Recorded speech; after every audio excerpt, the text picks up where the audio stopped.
Friday, Todd Blanche was Trump's attorney general. Right now, Trump's calling for his resignation and arrest. According to reports from Monday, what happened during a closed-door meeting wasn't just a policy disagreement. Sources say it crossed into insubordination. Trump's response? Public, immediate, brutal. I've been going through the statements, the leaked memos, the conflicting accounts. Here's what I found. Quick context. Todd Blanche, former federal prosecutor, left the Southern District of New York in 2021, built a white-collar defense practice, became Trump's attorney in 2023, appointed attorney general in January 2025. The issue, what happened during Friday's cabinet meeting, went beyond normal disagreement. Timeline, fast version. Last Tuesday, DOJ announces it's declining to pursue certain investigations Trump wanted. Thursday, Trump publicly criticizes DOJ leadership on Truth Social. Friday morning, emergency cabinet meeting called. Blanche reportedly pushes back. Friday afternoon, Trump posts demanding Blanche's immediate resignation. Saturday, calls for arrest escalate. That's the setup. Now the details. Okay, the evidence. First report, published Monday in the Washington Post. Sources describe what happened Friday. Quoting here, the Attorney General directly refused a presidential directive, telling Trump the request was legally impossible. That's not my take, that's the reporting. What it means? This wasn't quiet disagreement. This was open defiance. But here's what got me. Different source, New York Times, Monday evening. Blanche reportedly told Trump in front of 7 cabinet members, "I won't do that. It violates federal law." The specific request? Trump allegedly wanted DOJ to open criminal investigations into 4 federal judges who ruled against him in recent cases. Put those together, yeah, that's a constitutional crisis. I went through reporting from 5 outlets. Patterns clear. Trump demanded prosecutions of judges. Blanche refused on constitutional grounds. Trump exploded. All corroborated across multiple sources.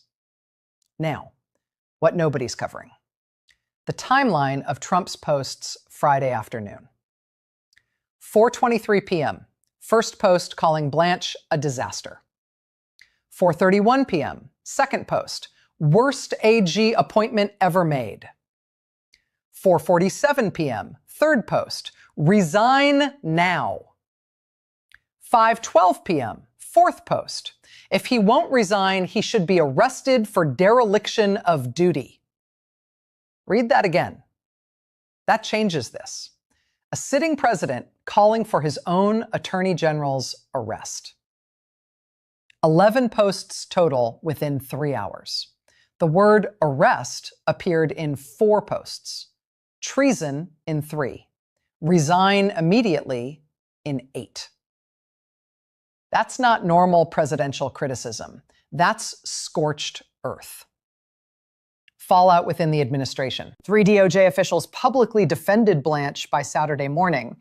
2 cabinet members reportedly called Trump to advocate for him. White House counsel's office scrambling to contain the situation within 24 hours.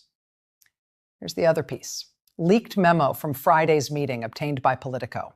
Blanche reportedly said, "Mr. President, the independence of DOJ isn't optional. It's constitutional. I can't and won't prosecute your political enemies." That's in the reporting. Multiple sources confirmed. What it shows, Blanche drew a line, not about politics, about law. The response from the White House? Press secretary issued a statement Saturday. The president has full authority to direct the Department of Justice and expects his cabinet to follow lawful orders. Key word there, lawful. Blanche's position is the orders weren't lawful. Then Sunday, escalation. Trump allies in Congress announced they're drafting articles demanding Blanche's removal. Senator from Florida said he's preparing legislation to enable direct presidential firing of the AG without cause. Current law makes that complicated, but they're trying to change it. And look, the Republican caucus is split. Sunday afternoon, 12 Republican senators issued a joint statement supporting Blanche and DOJ independence. That's significant. That's Republicans breaking from Trump publicly. Meanwhile, 23 House Republicans signed the letter backing Trump's position that the AG serves at the pleasure of the president and must execute his agenda. Parties fracturing in real time. Blanche himself, one statement issued Saturday evening through DOJ press office. I serve the Constitution and the rule of law. I will continue to do so as long as I hold this office. No resignation, no backing down, no apology. 31 words. That's it. Hasn't spoken publicly since. If this breakdown's useful, subscribe. More coming on this. Okay, but look, gotta be fair here. The other side has a point. A few points, actually. Trump supporters say the Attorney General works for the president and must implement the president's law enforcement priorities. And honestly, some of it holds up. Their argument, first, the president is the chief executive. Article 2 gives him authority over all executive branch agencies, including DOJ. Second, if an AG won't execute the president's agenda, the president has every right to demand resignation or find someone who will. Constitutional attorney Mike Davis put it this way: the AG doesn't get to decide which presidential directives to follow. That's insubordination. Don't agree with all of it, but that's not nothing. What they've got, the president appoints the AG specifically to carry out his administration's law enforcement vision. Elections have consequences. Trump won on a platform of prosecuting corruption. His supporters say that includes corrupt judges. Even legal scholar John Yoo acknowledges presidential control of prosecutorial discretion has historical precedent. Look, I'm not here to tell you who's right. The pro-Trump side has arguments rooted in executive power theory. Consider this. Every administration directs DOJ priorities. Obama focused on civil rights enforcement. Trump's first term prioritized immigration. Biden emphasized voting rights. That's normal. Trump's defenders say prosecuting judges who ruled unlawfully is just another priority. The counterargument is those judges ruled against Trump personally, making it self-interested rather than policy-driven. But where's the line? Trump's base sees this as part of a pattern: bureaucrats and appointees refusing to implement the elected president's agenda. Their evidence? First term, multiple cabinet officials resigned rather than execute Trump's directives. Defense Secretary, Homeland Security, others, now his own Attorney General.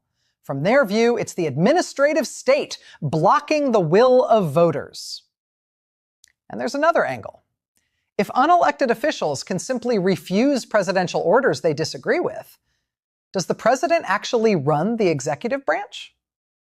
Former Attorney General under Trump, Matt Whitaker, noted, an AG who won't follow the president should resign, not force a confrontation. That's a fair point. Both can be true. Blanche may be defending constitutional principles. The evidence suggests he is. And he may be overstepping by substituting his judgment for the elected president's. Trump's supporters genuinely believe that. Trump's team immediately called it a show trial by Never Trump Republicans. Problem? Judiciary Committee is Republican-controlled. Trump's attacking his own party. Not cooling down. Heating up. White House hasn't backed off the resignation demand. Blanche hasn't indicated any intention to comply. Stalemate with constitutional implications. What's still unclear: 1, whether Trump will actually try to fire Blanche despite legal constraints. 2, how many Senate Republicans would support removal versus oppose it. Coming, House Judiciary hearing scheduled for Monday, July 27th at 10 a.m. Blanche expected to testify for multiple hours.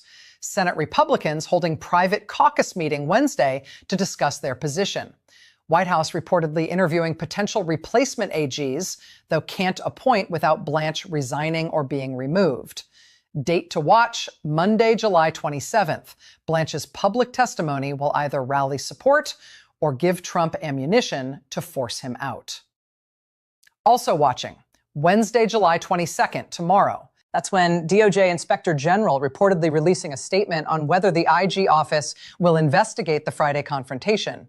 If the IG opens an investigation into whether Trump attempted to corrupt DOJ, That's a bigger crisis. Then there's the question nobody's asking yet. What happens if Trump fires Blanche unlawfully and Blanche refuses to leave? 2 people claiming to be attorney general? Sounds absurd. Constitutional scholars say it's possible. Saturday Night Massacre parallels everywhere.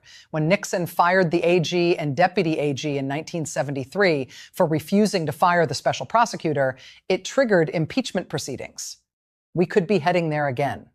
Should know more after Monday's testimony. Subscribe. I'll cover the update when it drops.